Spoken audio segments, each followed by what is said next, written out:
ကြောင့်မင်းလေးတဲ့တွေမှာငါစိတ်တွေအိုင်ငယ်ကလေးရဲ့ဟိုးချိန်ရှိတိုင်းပေါ်မျက်စိတွေမင်းရိပ်တွေပါပဲကလေးရဲ့ငါပြောညံတဲ့စိတ်ဓာတ်နဲ့ယူလို့နေရမှာလား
ချိန်တော့ငါမင်းပဲနေတဲ့ရောက်လို့နေတာလေ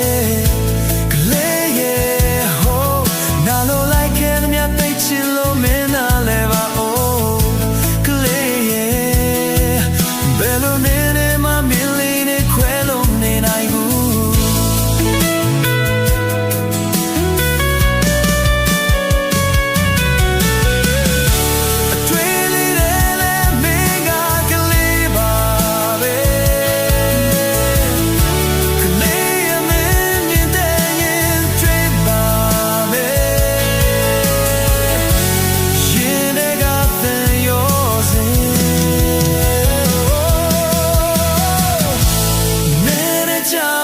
ချစ်တဲ့ပီကလေး